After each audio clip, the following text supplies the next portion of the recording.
Yeah, so it's still really cold outside, so I don't want to record in my car, but I'm feeling a lot better than I did yesterday and than I did on Thursday, so I still want to record. So I guess this is technically not a car talk video, but for all intents and purposes, it is. So I guess we'll just kind of get into this week's topics. Number one, the NFL is fucking crazy, my guys. So last week, we had the biggest comeback in NFL history with the Vikings coming back from 33 down to beat the Colts. And I remember I didn't watch the game. I think we were playing Pathfinder. And I was just constantly checking the updates. And I remember thinking, it was 33-0. I'm like, oh, okay, this Colts got this. No fucking question. And then by the end of the third quarter, it was 36-14. And I remember looking this, insert the LeBron meme here. But I remember looking at that and going, okay, on average, a team will usually get about 3 possessions a quarter. Now, again, not always, but there's one thing I've noticed, if a team is down 3 scores in the fourth quarter, they can, at the start of the fourth quarter, it's they have time to get back in this. And the Colts are doing nothing on offense anymore. Going into this, I think the Vikings can do this. And then as the fourth quarter went on, and then it gets weird, because the Vikings, I think they have a turnover on downs, they throw an interception, I think they punt too, and so looking at shit like that, you're like, oh, well, that was their 3 possessions, and they did nothing with them. But they still somehow tied the game, because the Colts are just that bad and inept.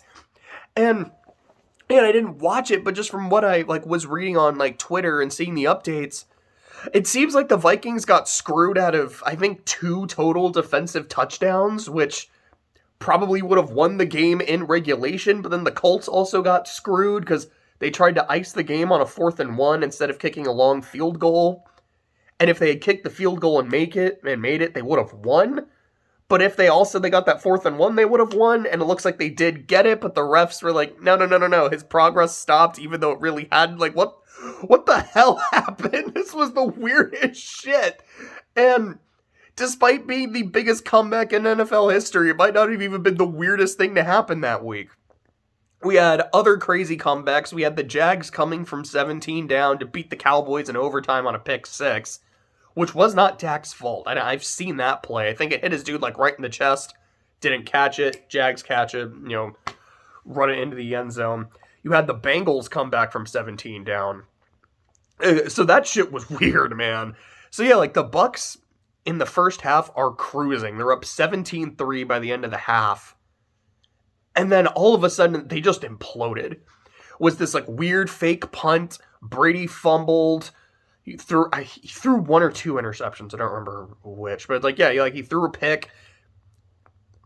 It was just kind of a microcosm of their season in a nutshell.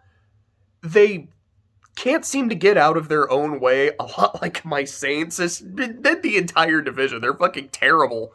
The Bengals, meanwhile, they're just cruising, man. They've beaten the Chiefs. They've beaten the Bucks, which is not as impressive as it would have been a season or 2 ago. I'm trying to remember who they beat the other last couple weeks. I know their schedule has been... Oh yeah, I think they beat the Titans, which also that's not as impressive because the Titans just the past few weeks have not looked that good. But the Bengals have had a tough schedule and they're just cruising.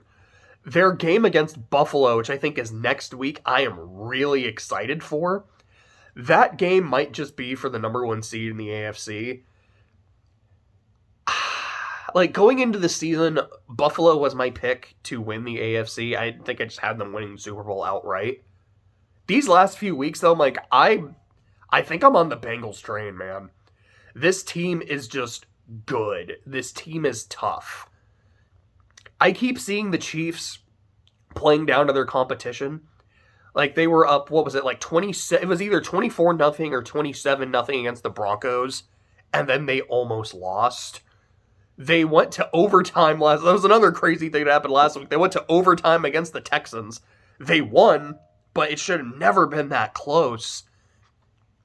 I feel like this is a team that usually will kind of turn it on during the playoffs, But then you have the AFC Championship last year against the Bengals, where it just, like, they had a dominant first half, and then it felt like they were just kind of playing with their food and, like, weren't taking it all that seriously.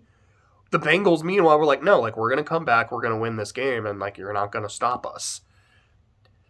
I kind of want to wait until I actually watch the Bengals-Buffalo game. But I feel like regardless if they win or lose, if the Bengals keep it close, I think they're going to be my pick to win the they're going to be my pick to come out of the AFC. You know, if they get the shit beat out of them, then it's like, oh, okay, like, this is still Buffalo's to lose. If it's close, though, they're like, like, Buffalo would still have beaten them. It's like, but if it's close, I don't know. I might actually pick the Bengals in a rematch. But, like, again, we'll see. Excuse me. And then, yeah, speaking of other crazy shit that happened during the football week, you guys have you seen the Raiders-Patriots? The ending of that game, it's a tie game. And then the Patriots start doing the whole throw a lateral. I know, like, the commentators were talking about, like, the Stanford marching band. I was like, I get that. That's funny. And Jacoby Myers, who, from what I understand from Patriots fans, has been one of the highlights of the season, one of their best players of the season, makes a real boneheaded decision. And the Raiders, in a tie game where, like, the Patriots did not have to start doing that shit, the Raiders won on a pick six where Chandler Jones caught the ball, stiff-arm Mac Jones into the ground, and ran it in. I have heard this play referred to as the Hail Moron, which I think is funny, but it's not really a Hail Mary play. I've heard it referred to as collateral damage, which is like, that's pretty funny, and it has the lateral in there. I like that. But I think it was on Reddit. It was like a Raiders subreddit, and they're like, we like calling it the Stiff Six. I'm like, that's good. I really like the Stiff Six. That's so good.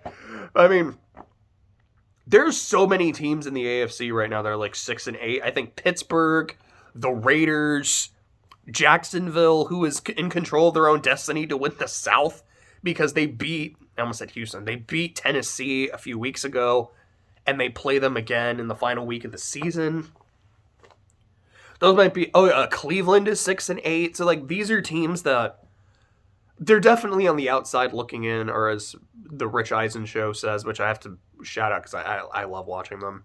They're sniffing it, but, like, they still have a chance to make the playoffs. The Jets are 7 and 8, which, because, yeah, like, they played Jacksonville yesterday. No, it's Saturday today. So they played him a couple days ago, and poor Zach Wilson, man. Like, I guess this is the best way I can explain it. Unless someone is a pure, unrepentant asshole, I will root for them to succeed. I want to see someone do well. However, I also love a good, juicy soap opera. So I want to see Zach Wilson do well. I want to see him succeed, whether it is in New York, technically New Jersey, whether it's with the Jets, or if they trade him to another team and he ends up excelling there. Wish all the best for him. But this whole situation of the fan base hates him, it seems like the locker room hates him. You know, it all started, I think it was after the Patriots game, where I don't remember what the score was. It was like 10-3 or some shit. Or like, because I remember it was like a tie game throughout all of it, and then the Patriots won like a walk-off punt return touchdown. And he was asked after the game, he was like, do you feel like you let your defense down? And he was like, no, not at all. And the media cooked him alive after that. They're like, dude, how can you say that? Your defense balled out. They did not give up a touchdown, and you guys couldn't score one. What do you mean you didn't let them down? Now, I feel like what Zach Wilson is trying to say, and again, I don't know the guy, I can't really speak for him, but what I feel like he was trying to say is, like, you know, no one lets anyone down here. Like, we are a team, we are a cohesive unit. If we have a game where, like, the offense does really well, but then the defense gives up, like, a last-second touchdown, like, I'm not going to blame my defense for losing. We win as a team, we lose as a team. That's just how it is. I feel like that's what he's trying to say. But after such a bad offensive performance and such a great defensive performance, the way he, like, just really quick was like, no, not at all. Did not let them down. It wasn't a good look. It was like, yes, if he had taken responsibility as basically everyone was telling him he should have done, it would have looked a lot better. And it seemed like that was the moment. Because, like, literally, I don't remember if it was the next game was when they started playing Mike White. If not, it was the week after. And then literally, like, the Jets his teammates are wearing shirts saying, I believe it's Mike effing White. Like, they were like, we love this dude. We're so happy to play for this dude. The offense looks way better with Mike White under center. You're like, man, what the fuck happened? Like, this is... I don't want to say it's unprecedented because I don't know. But, like, this is kind of insane just how much better the team looks without Zach. And then, like, when they played Flacco, I know they at least won one game against Cleveland. I don't remember. I know, like, when they played the Ravens week one, they kind of got their asses kicked. I don't know if those were the only two games that Flacco started. I mean, like, even, like, the Thursday game. Zach Wilson played terrible. They only scored once on a field goal because there was a turnover and they had really good field position. I don't think they crossed midfield with Zach Wilson at under center. If they did, it happened like once. Then they took him out, put another dude whose name I don't even know, like Chris. I almost called him Skeletor. It was something like that, like Scavella Gurger. I don't know.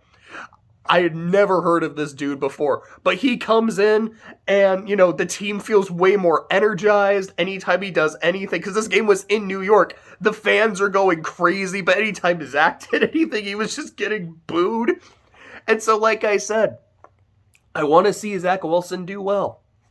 I want to see, it's like, all right, is this, the start of a big redemption arc where... if he plays the last remaining games of the season, there's able to be some progress. And even though they won't make the playoffs, which they're not eliminated yet, but if they do end up missing the playoffs, you at least have something to build on for next season. And he kind of gets the respect of the team back and of the fan base. Or... does he end up going somewhere else? And that's somewhere where he's able to develop and is able to succeed. Be really interesting to see. But this shit show is so fascinating to watch that I'm like, I can't stop like watching this shit. This is so interesting. But genuinely though, all the best for him. So, moving on to my Saints, because I have to talk about them slightly separately. Which, I mean, it's still talking about football, but literally on my list of stuff, it's like NFL Crazy Week, and the next thing is just the Saints. We swept the Falcons. We're having a terrible season. Absolutely awful dog shit season. The offense is... like, their best play for a lot of the year has just been shooting themselves in the foot. Like, the signature move is just a big penalty. The defense, their signature move is giving up a long play for a touchdown. Like, it has been... no, honestly, the signature play of the defense is the offense has taken the lead. All you have to do is not let the other team score on their last drive, and then they give it up anyways. A lot of the year, the defense has played really, like, there have been some games where they played like ass, like against the Bengals. And then there's games like both Bucks games where they've played incredibly well. The first Bucks game was, Jameis was just throwing interceptions at the end of the game, like, boom, boom, boom. So it's like, yeah, I don't blame the defense for any of that shit. But then you have the second Bucks game where they played lights out, and then at the very end, hey, let's play soft zone against Brady and hope he doesn't do what he's done his entire career and pick it apart. It was, I think I said it afterwards, like, that game, like, those last few minutes was just a microcosm of the entire season. Terrible decisions on offense, and then a defense that just doesn't stop the opponent. But even with all that, terrible as we've been, we still swept Atlanta. And there's something lovely about that. I can't lie. Like, this is great. This is perfect. And I love this. I'm going to be petty about it. I'm going to enjoy what I can. We're not mathematically eliminated yet, although we should be because the division is ass. We can be eliminated officially this week if we lose to the Browns, which I think is supposed to be like sub-zero weather, and the Bucks win against the Cardinals, which the Cardinals are ass, so the Bucks will very, very probably win. On the one hand, I almost want to say I hope we get eliminated, so that way all hope is gone. But I mean, if we can make the play, I do want us to if we can. I would rather make the playoffs than not, because at least you have a chance. And this team is ass, like, we're not doing shit in the playoffs. But I mean, what if we did? And I know I said a few weeks ago, I was like, this is a team that does not deserve to win a championship, and they don't. But if they did, like, would I really be mad? I would be mad for some of the better Saints teams, like 2011, I believe it was 2018. It was either 17 and 18 or 18 and 19, like the Minnesota Miracle team and then the pass interference no call team. It's like there's teams that I would have loved to have seen win a championship. This is not one of them. But if we do, I'm not gonna complain about it. It's more just I'll just kind of like scratch my head and go, what? How? This makes no fucking sense. But like I said, probably by the end of the weekend where we lose to Cleveland in sub-zero weather and the Bucks win, I'm like, oh, now it makes sense. We won't even have a chance to. Everything is now like perfect. Everything is kind of stabilized. But hey, at least we swept Atlanta. So moving on to other things. I am still playing through Final Fantasy IX. I'm near the end of Disc 2 out of 4. But from what I understand, Disc 4 is essentially just the final dungeon. So I'm about 2/3-ish. In terms of where I am, like, I just finished The Village, and I just got Aiko as a party member. My honest opinion of this game, when it focuses on the narrative, either just the characters interacting or progressing the story, I think it's great, and I really enjoy it. Like, all the stuff in The Village, possibly my favorite part of the game so far. Like, this is really interesting. And some of it is kind of heartbreaking. Like, I'm very invested in what's happening. When it makes me have to play the game for long stretches of time, I don't really like it very much. The encounter rate is ass, which I think is just a problem I have in games. I mean, I know I've had this with other Final Fantasy games, so I don't know if it's just a Final Fantasy problem, or if it's just for me, when I can't see enemies in the overworld, so I can't just pick and choose when I want to do my fights like Trails and Tails, if the encounters just feel like they're more common. But there have definitely been times where I'm like, I literally took 3 steps, did a fight, and then walked 2 steps and did another fight. This is ass. Combat is very slow, and I think part of that is because it's an ATB, which I don't love. I don't necessarily hate ATB systems, but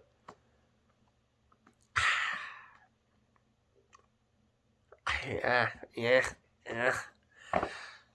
Honestly, I think the big problem is, like, because I've played to completion 3 other Final Fantasy games. I played 6, 7, and 10. I played all 3 of those before I had played a Trails game.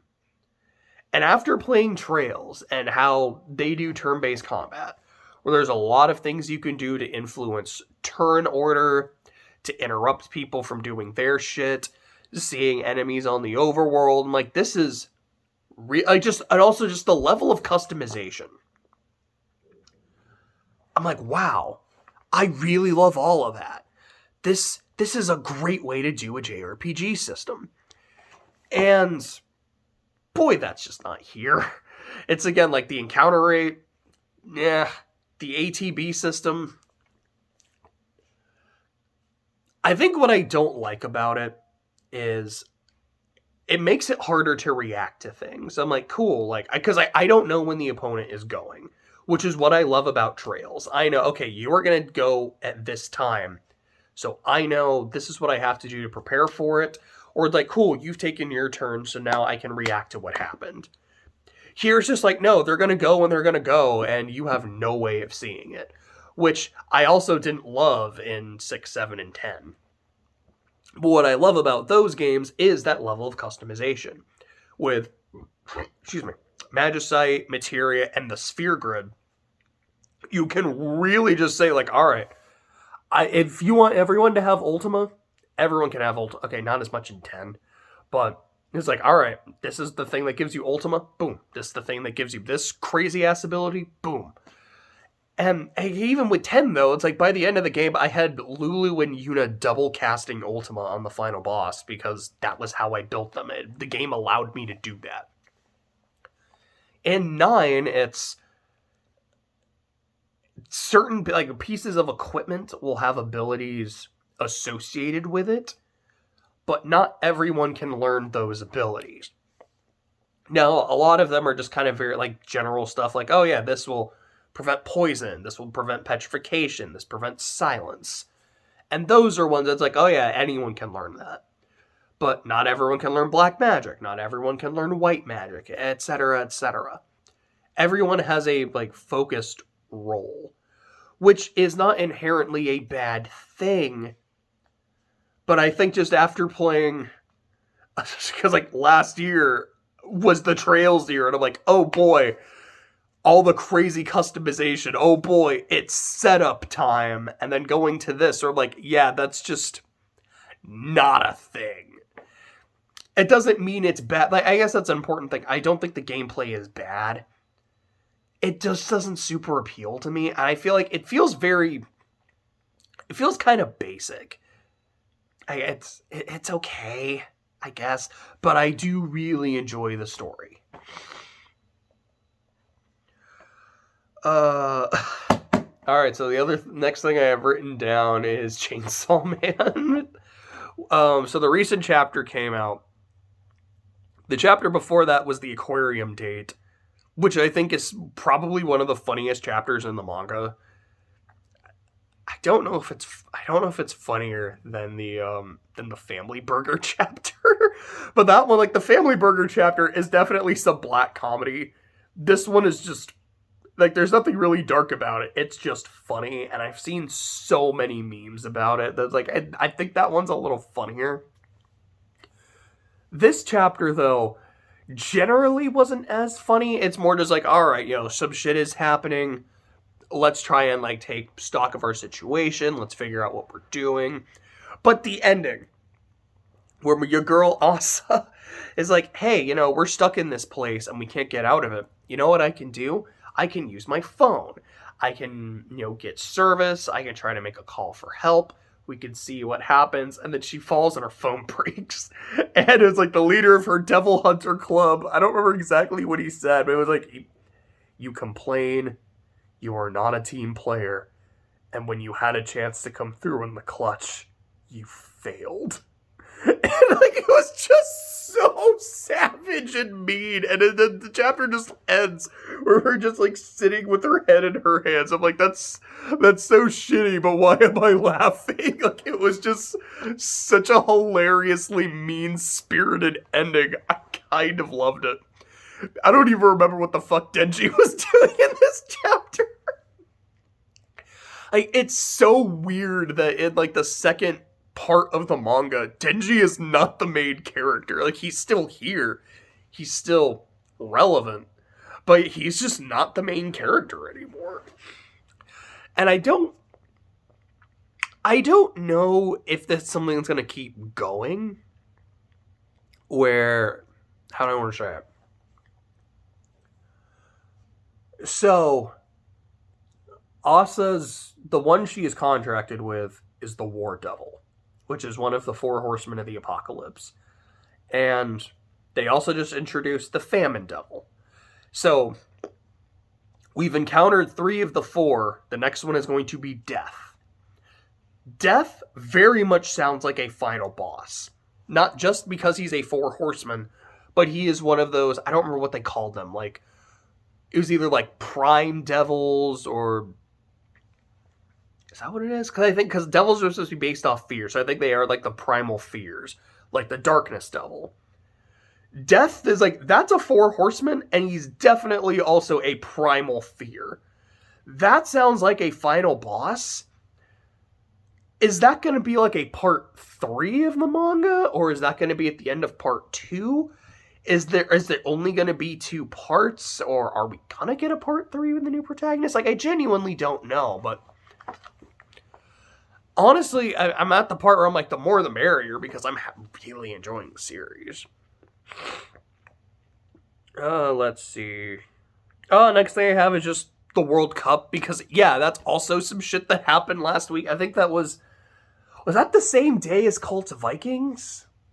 If not, it was like the day after, but yeah, I mean, Argentina won the World Cup. Congrats to Messi. That's fucking hype as hell. I remember just kind of like going to the bathroom. I mean, like, hey, I think the World Cup is on. Let me check the score. Oh, shit. Argentina is up like 3-2. Damn, like, this has been a, like for a soccer game or football. But it's like, that's a very high scoring game. Damn. They're in, like, the stoppage time right now, or I think they were, I could be wrong, but it's like, man, like, this is, like, you're like, man, I mean, I'm rooting for Argentina, I hope Messi wins, but I don't know, like, that might be it for him, though. I don't know if France can make a comeback, and I just kind of put my phone down, and then, like, a few minutes later, I just kind of checked, what the fuck do you mean it's tied? Like, damn, like, this is fucking crazy, and yeah, I think in the penalties, they won 4-2. Like, this was a very high-scoring game. Just 2 really good teams. Yeah, clearly I don't really know what the fuck I'm talking about. I don't watch a lot of soccer. I don't watch a lot of football. I don't even know why I put it on here. But, congrats to Argentina for winning it all. I wish I had been able to watch the game, because it sounds like it was a very, like, exciting and interesting game. But, yeah, that's what it is.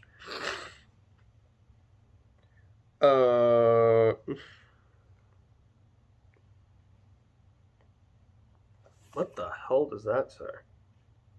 I don't even, oh. So, a couple days ago. So, Thursday is when it started snowing. And later in the day, probably like the early afternoon, I started feeling a bit sick. Yesterday, I felt really bad and pretty much did nothing but sleep. And like I said, today I feel a lot better. But while it was Thursday and I was only kind of mildly sick, I decided to do a bit of a double feature. So I was watching a movie while also doing some shiny hunting. And the movie I watched was A Christmas Story Christmas. And while I was watching the movie, I was specifically trying to hunt, like, some Paradox Pokemon, so I was in Area 0. And while I was doing that, there was, like a couple Golducks. And I remember just being like, I don't, like, Golduck's okay. I don't really know what a shiny looks like, but I'm not really that interested in it. And a Golduck just approaches me and ambushes me. I'm like, stupid thing, why are you like that? Oh, this one was shiny. If he didn't ambush me, I would have had no idea that this was a shiny Golduck, because looking at it from a distance, if you can't see its face, you really can't tell. Yoink. Thanks, dude. And then I drove out of the cave, went back into the cave, and I got John stoned because there was a shiny Chansey, and I'm like, yoink, I will take that.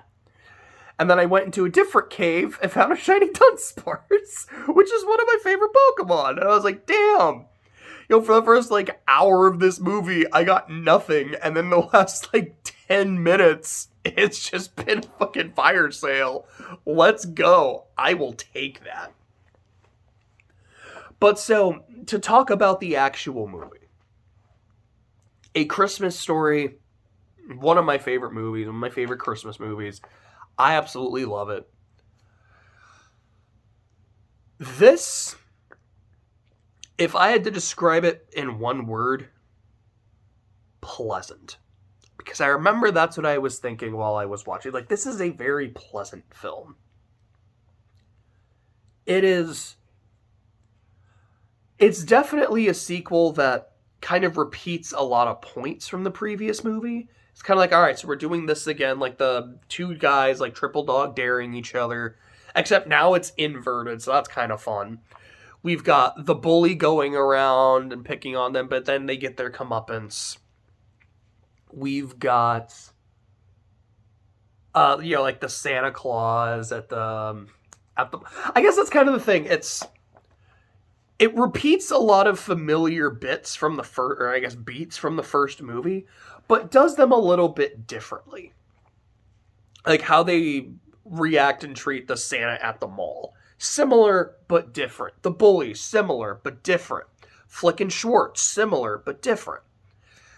I really like how the movie is about, on the one hand, Ralphie trying to give his family a good Christmas while missing his dad because his dad has recently passed away.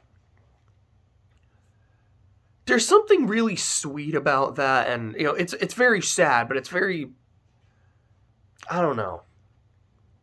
It was just something that kind of hit me. I wasn't, crying or anything. I'm I feel, surprisingly really invested in this.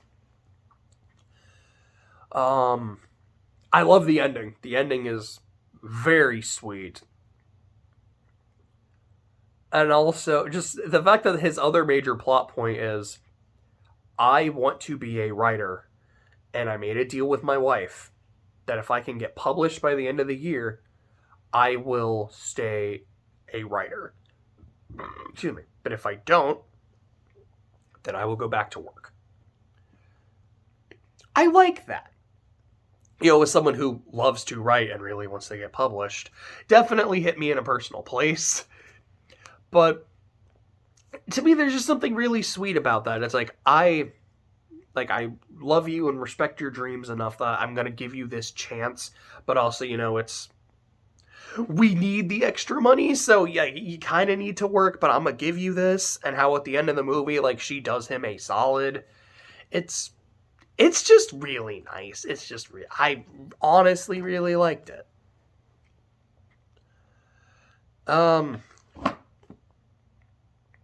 I guess moving on from that, talking about A Christmas Story Christmas, and since today is Christmas Eve, I guess I should try to give some kind of Christmassy message. Merry Christmas! I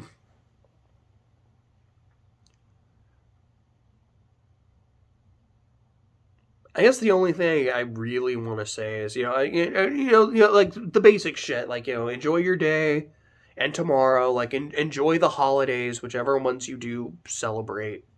Fun with your friends, have fun with your family, enjoy good food. To me, it really is just, be kind to people.